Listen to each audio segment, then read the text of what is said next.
So mga tol, 26 days na nga lang po, magaganap na ang sagupaan sa pagitan ni former 3 Division World Champion General Casimero versus former 2 Division World Champion Mexican Luis Pantera Neri versus former 2 Division World Champion Mexican Luis Pantera Neri na magaganap po sa bansang Kyrgyzstan, kung saan nakataya po sa laban na yan ang WBA Gold Super Bantamweight title. Kung sino ang mananalo sa laban na yan mga tol, yan po ang may chance na magkaroon ng ticket para mapalaban sa World Championship. Marami pa din nga po ang bantay sarado sa timbang ni Casimero, mapabashers man yan o solid fans. Sa tuwing maglalabas po kasi ng video si Casimero, palaging timbang po niya ang topic, katulad na lang ng isang nag-comment sa kanya mga tol, at napansin po ni Cuadro Alas yung comment. Sinabi ng fan mga tol, mabigat pa daw si Casimero, nasa 128 pounds pa daw ang timbang nito.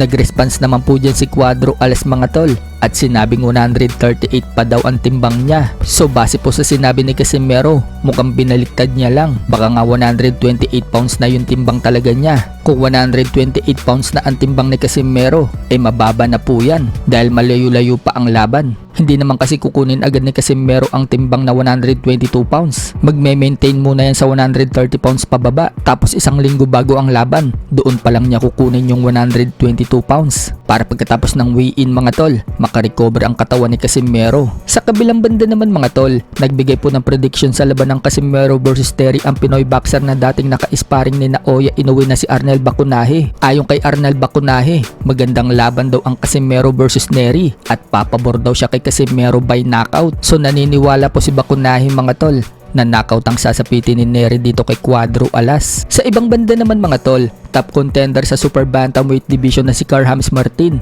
sinabing open daw siyang tumulong kay former 3 Division World Champion General Casimero para sa paghahanda ni Casimero sa labang kay Luis Neri. May nagsuggest po kasi ng isang fan kay Casimero na kunin daw niyang sparring itong si Carhames Martin dahil kaliwete daw itong si Martin, kapareho ni Luis Neri. Agad naman po nag-response si Carhames Martin at sinabing open daw siyang tumulong kay Champ Casimero. Kahit alam po natin na may beef dati itong si Casimero at Martin, kahit na alam po natin na may beef itong si Casimero at Martin dati, mananaig pa din po ang tulungan kapag ibang lahi na yung kalaban. Sa ngayon kasi mga tol, pagkakaalam po natin, ang ka-sparring ni Casimero sa Ormoc ay itong si Mark Sabang. Sa iba pang balita mga tol, Ryan Garcia, sinabing gusto daw niyang talunin si Terence Crawford. Aniya, wala pa daw siyang nakakalaban na katulad ni Crawford na generational talent, faster at stronger na sinasabi ng iba. Nasa prime daw siya ngayon at hindi daw maganda yung pinakitang laban ni Crawford sa 154 pounds. Kaya kung gusto daw ni Crawford na labanan siya sa 154 pounds,